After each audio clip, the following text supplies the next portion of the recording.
Vous écoutez Boostez-vous, le podcast dédié au coaching mindset au féminin. Je suis Camille, entrepreneur, coach certifié et maman. J'accompagne les femmes qui veulent s'épanouir dans leur vie personnelle et leur vie professionnelle. Les femmes qui veulent se sentir sereines, en harmonie et en confiance, en s'investissant dans une vie professionnelle qui les passionne, tout en faisant de leur famille une priorité. Mon message à travers ce podcast, on peut faire les deux. Et on peut le faire bien, avec fun et légèreté, et même en prenant du plaisir dans cette grande aventure. Je suis convaincue que l'investissement le plus important que nous devons faire pour y arriver, c'est notre développement personnel, c'est notre mindset, c'est notre état d'esprit. En tant que coach, je suis là pour vous partager des conseils, des outils, simples et concrets, adaptés à votre vie de femme active, pour comprendre ce qui se passe dans votre cerveau. Mon rôle, c'est de vous aider à développer un état d'esprit de croissance. Comprendre vos schémas de pensée, vos blocages, vos croyances limitantes, vos émotions, vos comportements, pour que vous puissiez sortir du mode pilote automatique et vous créer une vie sur mesure, bien au-delà de ce que vous pensez possible aujourd'hui. Bienvenue dans le 5e épisode de Boostez-vous, 5 étapes pour apprendre à se faire confiance. Cet épisode fait partie du Summer Bootcamp spécial confiance en soi.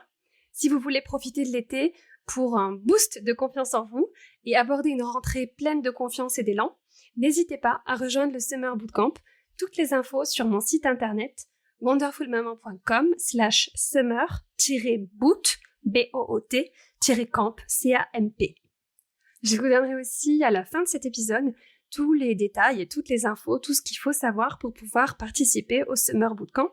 Que vous écoutiez cet épisode au moment de sa sortie, donc au moment de sa sortie, on est le 12 juillet, ou que vous l'écoutiez plus tard, parce que vous aurez aussi la possibilité de participer, même bien après la date de sortie du Summer Bootcamp. Donc aujourd'hui, on va parler des 5 étapes pour apprendre à se faire confiance. On a commencé cette série d'épisodes sur la confiance en soi par détailler la différence entre confiance de soi, estime de soi et amour de soi. On a aussi vu des fausses croyances sur la confiance en soi, c'était l'épisode 3 du podcast. Donc si vous ne l'avez pas écouté, je vous invite à le faire pour vraiment bien comprendre en fait de quoi on est en train de parler. Dans l'épisode de la dernière fois, on a parlé des 3 piliers de la confiance en soi, qui sont la confiance dans nos compétences, la confiance dans les autres et la confiance en la vie. Ces 3 piliers, c'est en quelque sorte les 3 ingrédients de la confiance en soi. Ici aussi, si vous n'avez pas encore eu l'occasion d'écouter l'épisode, je vous invite à le faire pour vraiment pouvoir comprendre en fait, parce que c'est quand on comprend ce qu'est la confiance en soi, pourquoi c'est important, qu'on va pouvoir voir comment on peut la développer, comment on peut faire pour avoir plus confiance en soi. Donc la dernière fois, je vous ai partagé les ingrédients de la confiance en soi, et aujourd'hui, je vais vous donner entre guillemets la recette de la confiance en soi, donc c'est-à-dire comment on va utiliser, intégrer, mélanger les ingrédients vus dans l'épisode précédent pour développer notre confiance en nous. Cette recette comprend 5 étapes et on commence tout de suite avec la première étape. Donc la première étape, c'est tenir ses engagements. Comme on l'a vu dans les épisodes précédents, la confiance en soi est liée au passage à l'action, à notre capacité à nous mettre en mouvement et à aller au-devant de l'inconnu, de l'aléa et de l'incertitude.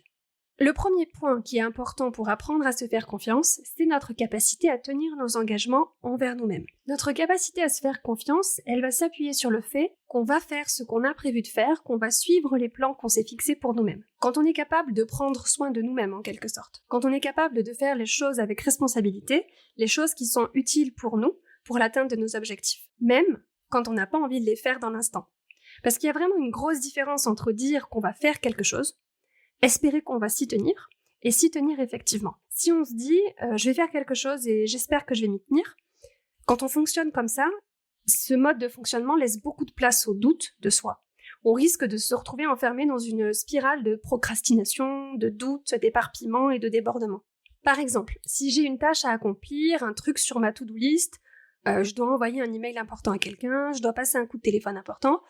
Quand je parle de tâches importantes, c'est dans le sens où c'est une action que j'ai identifié comme pouvant me permettre d'atteindre un objectif, pro ou perso, qui compte pour moi.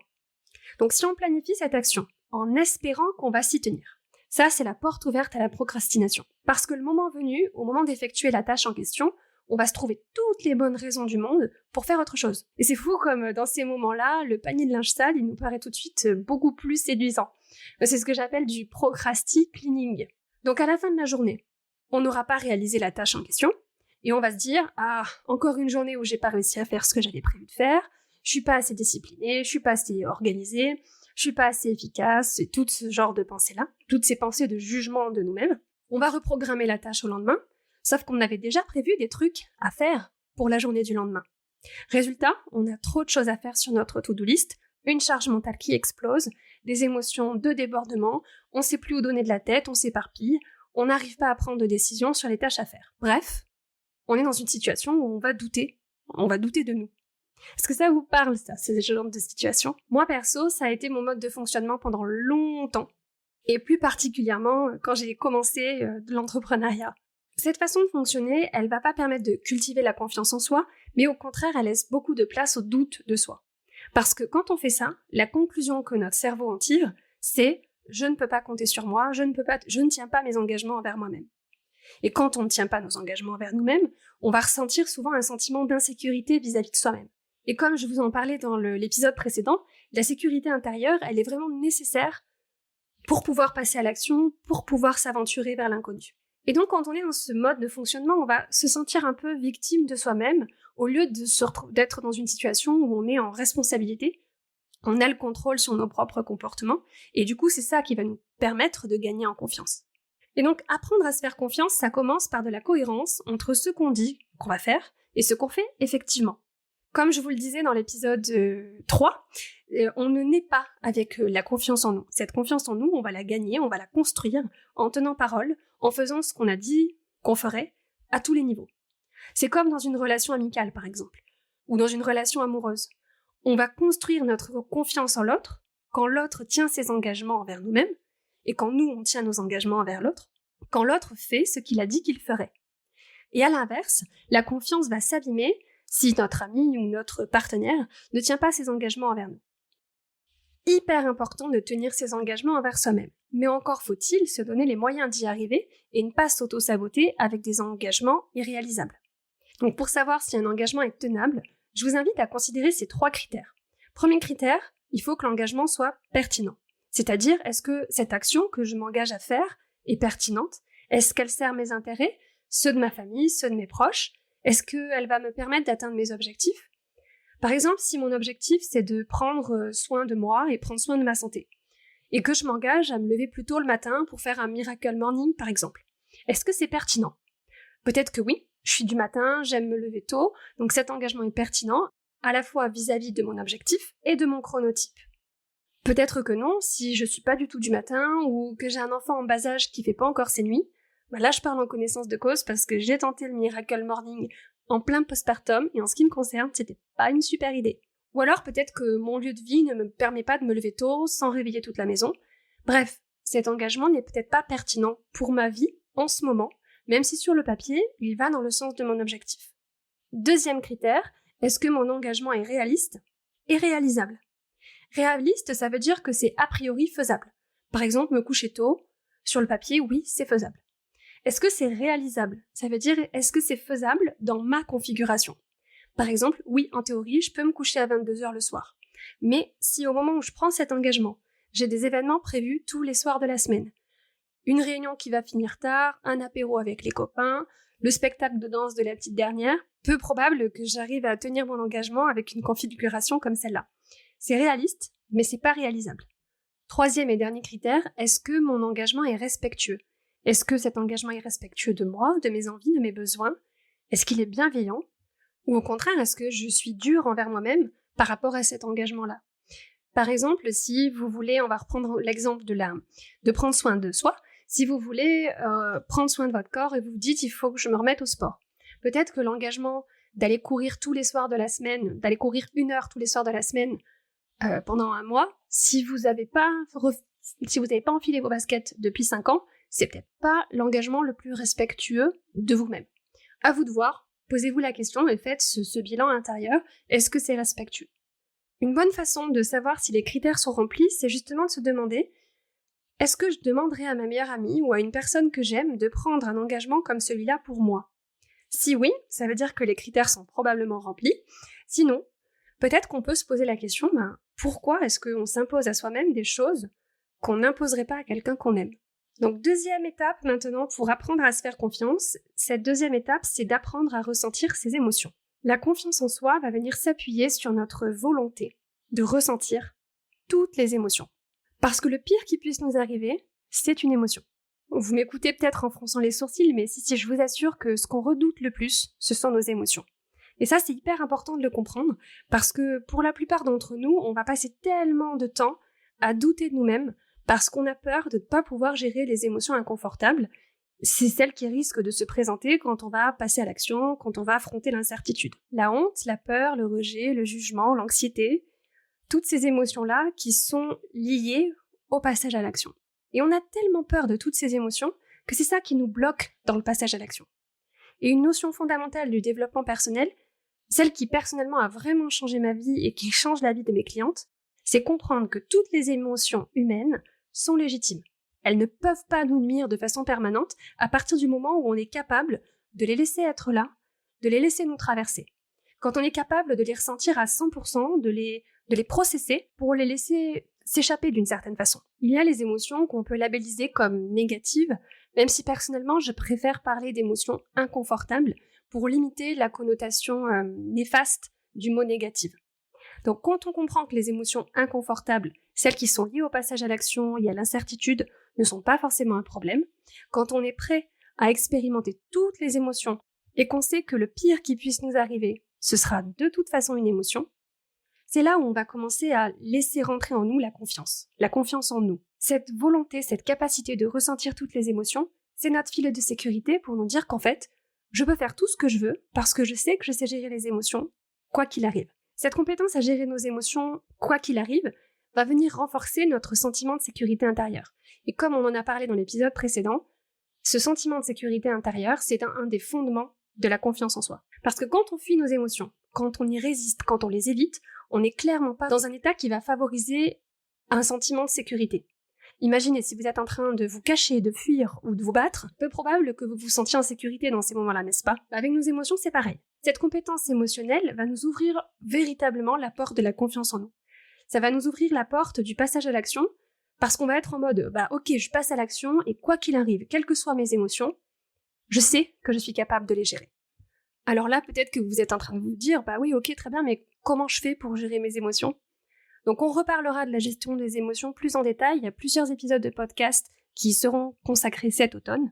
Mais si déjà vous voulez un début de réponse, c'est qu'il suffit entre guillemets, parce que si c'est quelque chose qu'on n'a jamais fait, ça va vraiment demander un apprentissage, il suffit donc de se connecter à son corps et de ressentir son émotion dans son corps. On va se dire à quoi elle ressemble cette émotion, où est-ce que je la ressens dans mon corps, quelle est son intensité, est-ce que c'est agréable, est-ce que c'est désagréable. Bref, on va écouter son corps avec curiosité et on va laisser l'émotion être là tout simplement, il n'y a pas besoin de faire plus que ça. Et rien qu'en faisant ça, l'émotion va déjà perdre en intensité et elle va nous traverser beaucoup plus facilement plutôt que de rester bloquée en quelque sorte. Donc ça, c'était la deuxième étape, apprendre à gérer nos émotions. Troisième étape, apprendre à superviser ses pensées. Ça, c'est une troisième compétence importante pour apprendre à se faire confiance, cette capacité à superviser nos pensées. Notamment les pensées qu'on va avoir à propos de nous-mêmes. Parce que la relation qu'on a avec nous-mêmes, elle dépend en grande partie de l'opinion qu'on a de nous-mêmes. Et cette opinion, c'est en fait tout ce qu'on pense de nous-mêmes. Et c'est ça qui va générer de la confiance en soi ou du doute de soi. Nos émotions viennent de nos pensées. Donc la confiance en soi, c'est une émotion qu'on ressent à propos de nous. Et comme toutes nos émotions, elle vient de nos pensées. Donc les pensées qu'on a à propos de nous-mêmes vont déterminer si on se sent confiant, si on est convaincu de nos capacités, de nos compétences, si on a des pensées à propos de nous-mêmes qui sont de l'ordre je suis capable, j'ai des qualités, je suis digne, je suis compétente, j'ai des ressources, je suis forte. Et ce type de pensée, c'est pas de l'arrogance, parce qu'on n'est pas en train de dire je suis plus capable qu'un autre, c'est juste je suis capable. Point. Et ces pensées n'ont pas non plus besoin d'être prouvées, ni testées, ni certifiées par qui que ce soit. On n'a pas besoin que les autres témoignent de nos qualités. Peut-être que vous avez de la résistance à ça et que vous vous dites non mais attends, c'est n'importe quoi, il suffit pas que je me croie douée pour que ce soit vrai. Alors je vais vous proposer un petit exercice pour regarder la situation sous un autre angle. Si quelqu'un vous dit « tu es hyper doué pour ça », alors que ça peut être du pro, du perso, la cuisine, la déco, la bureautique, peu importe. Bref, une personne vous fait un compliment. 2 options. Si vous ne croyez pas en votre compétence, vous allez vous dire « elle a complètement craqué, moi je suis pas plus douée que ça », ou alors « non mais n'importe quoi, elle a pas de goût, elle se rend pas compte ». Deuxième option, vous croyez en votre compétence, vous pensez que vous avez effectivement des qualités dans le domaine en question, et là vous allez vous dire « oui, elle a raison, je suis contente que cette personne voit ma qualité, voit ma compétence, et ça va venir renforcer votre croyance en vous ». L'idée, c'est qu'on interprète toujours les mots des autres, que ce soit positivement ou négativement, en fonction de nos pensées, de nos croyances à propos de nous-mêmes. Évidemment, il arrive parfois qu'on arrive à emprunter la pensée de quelqu'un à propos de nous et de se convaincre que cette personne a raison par rapport au compliment ou à la critique qu'elle nous a fait, mais à ce moment-là, ça devient notre propre pensée, on adopte sa pensée et ça devient une pensée qui dit « je suis capable, j'ai des qualités, j'ai des compétences ». Vous voyez l'idée ? Donc la confiance en soi repose principalement sur les pensées qu'on a à propos de nous-mêmes et des jugements qu'on a de nous-mêmes. Donc un point intéressant, si on veut travailler sur sa confiance en soi, sur sa relation à soi, c'est de se poser des questions du type « qu'est-ce que je pense de moi-même ? Qu'est-ce que je pense de ma vie en général ? Qu'est-ce que je pense de mes qualités et de mes défauts ?» Beaucoup de nos pensées à propos de nous sont inconscientes, elles peuvent venir de notre enfance. Par exemple, si dans l'enfance, on nous a beaucoup répété qu'on était trop timide, trop bavarde, pas assez sage, ou pas assez comme ceci, ou pas assez comme cela.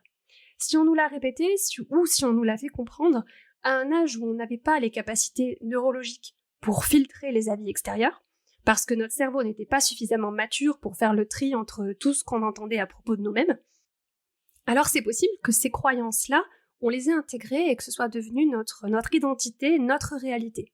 Je suis timide, je suis bavarde, je suis pas sage, je suis méchante, je suis gentille, je suis obéissante, je suis agitée, je suis comme ceci, comme cela. Toutes ces croyances, elles méritent d'être explorées pour pouvoir améliorer notre relation avec nous-mêmes et donc au final notre confiance en nous. Je vous ai justement expliqué le processus d'exploration de nos croyances et d'exencombrement de nos cerveaux dans le tout premier épisode du podcast que je vous invite à écouter. Je vous mettrai le lien en description de cet épisode. C'était donc la 3e étape de la confiance en soi, apprendre à superviser ses pensées. 4e compétence quand on veut apprendre à se faire confiance, c'est notre capacité à croire sans preuve. C'est-à-dire de croire que quelque chose est possible avant d'en avoir des preuves. Et c'est une compétence qui nous fait souvent défaut parce que c'est pas du tout quelque chose qu'on nous a appris. On a plutôt tendance justement à nous apprendre le contraire, à croire en se basant sur la preuve et sur les faits concrets. Le système scolaire nous a appris à considérer que c'est la preuve qui fait la croyance et pas le contraire. Du coup, ça va devenir difficile pour nous d'envisager une possibilité si on n'a pas dans notre entourage proche d'exemples précis, d'exemples factuels, réels de ce qui est possible. Pour notre cerveau, concevoir quelque chose qui nous paraît impossible, ça va créer une sorte de bug. Ça va lui demander beaucoup d'énergie, beaucoup de ressources pour y arriver. Et cette aptitude à croire sans preuve, à suspendre le jugement du « c'est pas possible », ça constitue vraiment une compétence essentielle si on veut apprendre à se faire confiance. Si on veut réussir à passer à l'action pour avancer vers la réalisation de nos rêves, de nos envies et de nos objectifs, c'est une compétence essentielle si on veut se confronter au monde et à son incertitude. Parce que comme on l'a vu dans l'épisode précédent, la confiance en soi, c'est la confiance à s'aventurer dans le monde, à croire que notre champ des possibles est illimité. Cette aptitude à croire sans preuve, c'est une compétence qu'on va développer en coaching.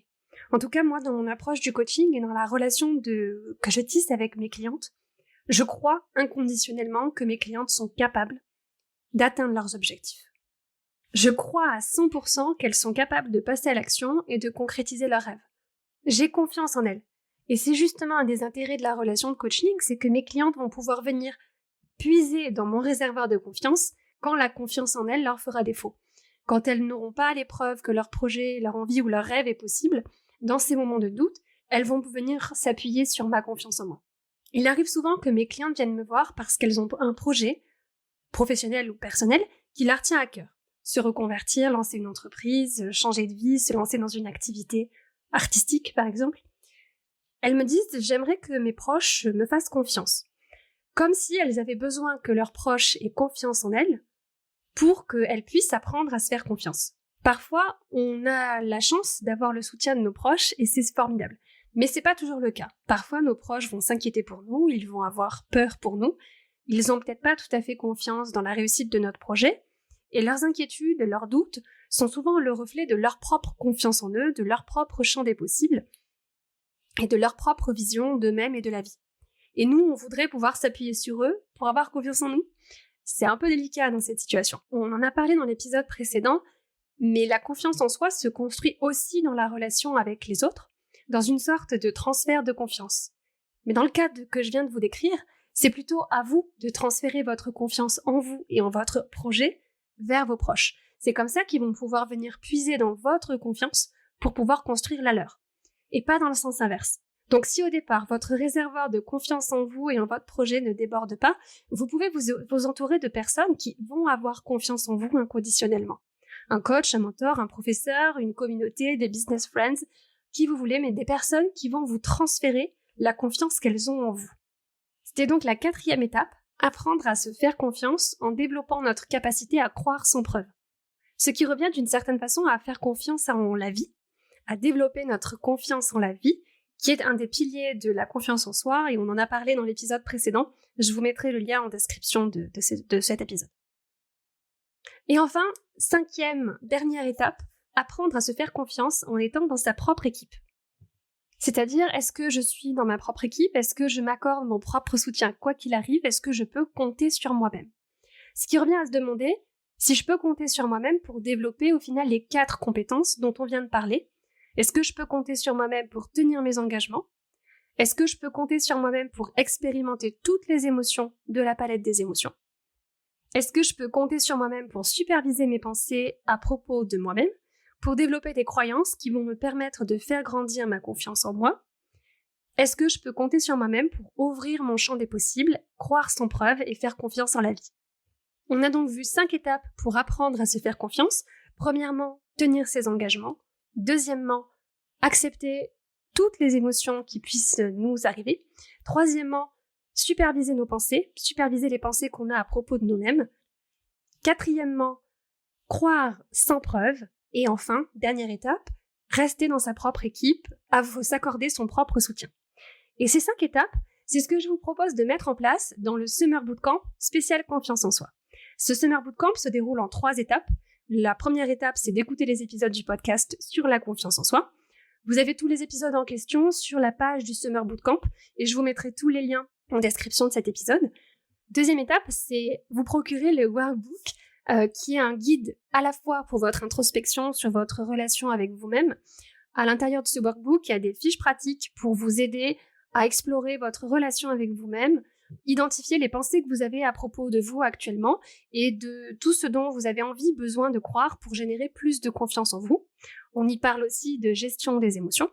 Et ce workbook, c'est aussi une feuille de route pour vous aider tout au long du défi, parce que dans ce workbook, je vous propose, c'est la 3e étape du Summer Bootcamp, un challenge pendant 21 jours, passez à l'action. Tous les jours, choisissez un défi qui va vous faire sortir de votre zone de confort. L'idée, c'est de mettre un pied en dehors de sa zone de confort et d'aller un peu plus loin chaque jour en dehors de cette zone de confort. Et en faisant ça, on va passer par les 5 étapes dont on vient de parler dans l'épisode d'aujourd'hui. Déjà, l'idée, c'est de s'engager à réaliser le défi, première étape. Deuxième étape, c'est de se dire que, quelles que soient les émotions auxquelles je vais faire face pendant la réalisation du défi, je sais, j'ai la volonté de les ressentir et je sais que c'est pas un problème. Troisième étape, je vais superviser mes pensées pour pouvoir passer à l'action et pour pouvoir gérer mes émotions. Quatrième étape, si ce défi, c'est quelque chose que je n'ai jamais fait, je vais croire sans preuve que je suis capable de faire, même si j'ai jamais fait. Et 5e étape, pendant toute la durée du challenge, pendant toute la durée du défi, je vais rester dans ma propre équipe et je vais m'apporter mon propre soutien. Donc tout ça, tout est inclus dans le workbook. Workbook, il est disponible en 2 formats, PDF ou Notion. Donc si vous achetez ce workbook, vous aurez accès aux 2. Vous pouvez télécharger les 2, utiliser les 2. Et vous allez voir, les 2 sont interactifs, ludiques. L'idée, c'est que ce soit facile à utiliser, que vous puissiez, par exemple, si vous choisissez le format Notion, vous pouvez le télécharger sur votre téléphone portable. Donc vous avez tout avec vous à portée de main dans votre poche. Donc si vous partez en vacances, c'est idéal pour prendre des notes facilement, rapidement, dès que vous avez un moment pour le faire. Et pendant tout ce challenge, si vous écoutez cet épisode au moment de sa sortie, Actuellement, le challenge Passage à l'action pendant 21 jours est animé sur Instagram. C'est-à-dire que tous les jours, je vous propose un défi sur Instagram et vous pouvez venir participer en live avec moi au challenge. Mais si vous écoutez cet épisode après sa sortie, vous pouvez quand même télécharger le workbook parce qu'il est conçu pour être utilisé indépendamment du reste du bootcamp et vous pouvez faire ce travail sur votre confiance en vous en autonomie. Et vous profiterez de mon soutien via une newsletter privée qui sera dédiée au challenge si vous achetez le workbook. Toutes les infos plus en détail, c'est sur le site internet wonderfulmaman.com/summer-boot-camp. Je vous mettrai le lien en description de cet épisode. On se retrouve la semaine prochaine pour un nouvel épisode où je vais vous partager des pensées puissantes pour booster votre confiance. Dans le workbook du Summer Bootcamp, vous avez justement une liste de 36 pensées puissantes pour booster votre confiance en vous. C'est la fin de cet épisode. Si vous entendez ce message, c'est que vous êtes resté jusqu'au bout et pour ça, je vous remercie du fond du cœur. Si cet épisode vous a plu, plusieurs options pour soutenir le podcast. Vous pouvez laisser un avis 5 étoiles sur Apple Podcast ou sur Spotify. Vous pouvez partager cet épisode, le podcast et le Summer Bootcamp autour de vous à toutes les personnes à qui il pourrait être utile. Vous pouvez aussi vous abonner au podcast sur la plateforme d'écoute de votre choix et vous serez notifié des nouveaux épisodes chaque semaine. Vous pouvez me retrouver sur les réseaux sociaux. Je vous mettrai tous les liens en description de cet épisode. Vous retrouverez sur le site internet wonderfulmaman.com les notes de l'épisode avec des liens vers les ressources dont je vous ai parlé et notamment sur le Summer Bootcamp. Vous pourrez aussi réagir, poser vos questions dans les commentaires et je me ferai un plaisir de vous lire et de vous répondre. Et si ce que vous avez entendu ici vous a plu, rejoignez la newsletter de Boostez-vous. Vous y retrouverez mes meilleures astuces, mes conseils, des coups de boost et plein de contenus exclusifs. Vous aurez aussi accès à plusieurs cadeaux de bienvenue, mais je ne vous en dis pas plus pour ne pas gâcher la surprise. Merci encore et on se retrouve la semaine prochaine avec un nouvel épisode. À la semaine prochaine. Bisous.